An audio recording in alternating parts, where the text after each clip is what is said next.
Halo semuanya, selamat datang di sesi bedah materi kita.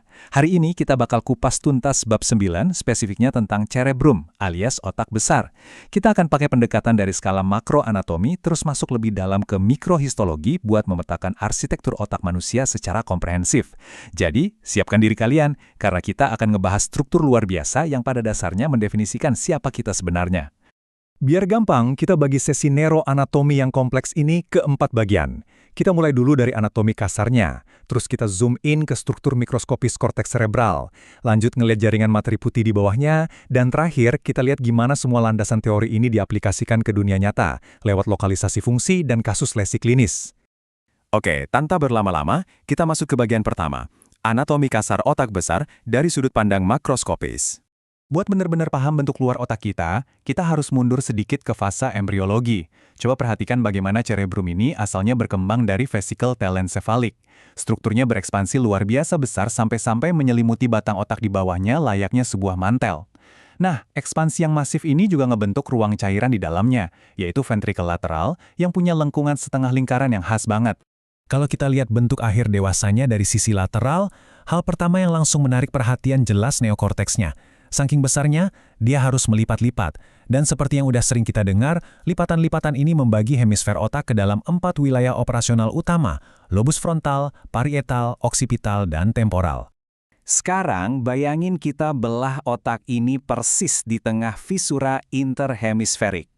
Di permukaan medialnya, kita seketika disuguhkan struktur-struktur yang secara evolusi umurnya jauh lebih tua. Kita bisa langsung lihat jembatan raksasa corpus callosum dan gyrus cingulate tepat di atasnya. Dari sudut pandang ini juga, kelihatan lebih jelas di mana posisi sulcus sentral, si garis batas krusial yang misahin area teritorial motorik dan sensorik. Balik lagi ke sisi luar, coba perhatikan sulcus lateral, atau yang sering disebut visura sylvian. Celah ini semacam parit yang dalam banget, bertindak sebagai pembatas tegas antara lobus temporal di bawah dengan lobus frontal dan parietal di atasnya. Yang bikin topografi ini menakjubkan, kalau visuranya kita renggangin sedikit, ternyata dia menyembunyikan wilayah kortikal kelima, yaitu insula, yang ngumpet jauh di kedalamannya. Peta spasial makronya udah kebayangan? Sip. Sekarang kita masuk ke bagian kedua. Kita akan ganti lensa kita jadi mikroskopis dan ngebedah struktur histologis dari korteks cerebral. Pas kita intip di bawah mikroskop, kelihatan jelas ada 2 jenis struktur yang beda fungsi evolusionernya. Pertama, isokorteks. Ini bagian yang lebih modern, mendominasi neokorteks kita, dan punya arsitektur 6 lapisan sel yang rapi banget. Di sisi lain, kita punya alokorteks.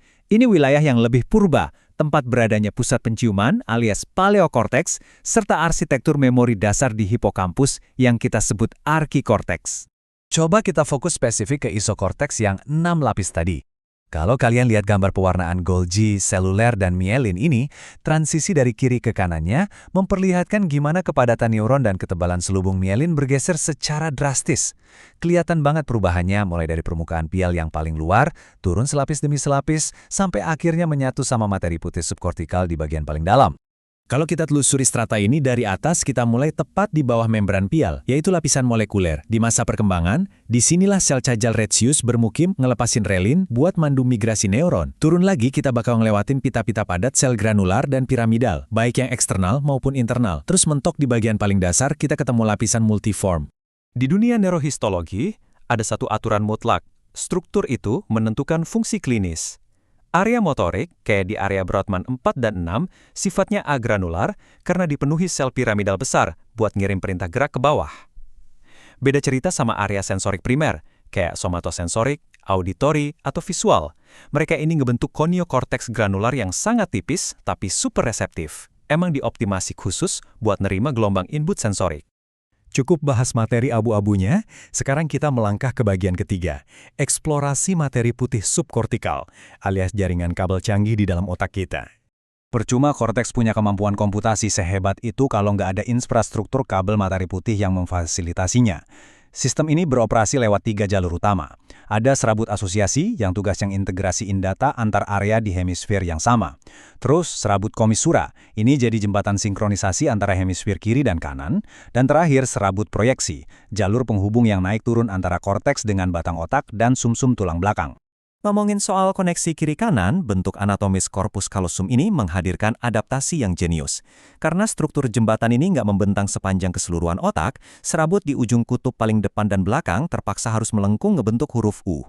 Lengkungan di depan ini kita sebut forceps minor untuk nyambungin area frontal, dan yang di belakang itu forceps major buat mengikat wilayah oksipital. Nah, kita sampai di bagian keempat sekaligus terakhir. Waktunya kita tarik semua landasan anatomi murni ini ke dunia nyata, lewat lokalisasi fungsi dan kasus lesi klinis. Misalnya begini, kalau ada pasien yang datang ke IGD karena infark atau tumor tepat di korteks motorik primer alias area 4, presentasi klinisnya itu sangat khas. Defisit anatomis ini secara klasik muncul sebagai hemiparesis brachiofasial kontralateral yang fleksit.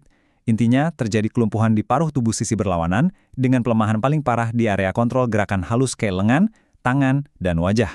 Ini sangat masuk akal mengingat betapa besarnya porsi representasi homunculus untuk wilayah tersebut. Tabel ini ngerangkum dengan apik banget soal gangguan bahasa atau afasia, yang mana ini adalah contoh sempurna dari lokalisasi fungsional. Perhatikan baik-baik perbedaannya. Kerusakan pada area Broca bikin pasien mengalami agramatisme non-fasih yang parah alias susah ngomong, tapi kemampuan pemahaman mereka tetap utuh, dan ini sering diiringi kelumpuhan sisi kanan. Tapi kalau kita geser ke lesi area Wernicke, keadaannya terbalik. Pasien ngomongnya lancar dan fasih banget, tapi kalimatnya sama sekali nggak ada maknanya karena kemampuan pemahamannya hancur, dan ini sering muncul bareng gangguan penglihatan hemianopsia kanan. Bergerak melampaui sirkuit motorik dan pengolahan bahasa, kita masuk ke hierarki tertinggi dari evolusi saraf kita, korteks prefrontal.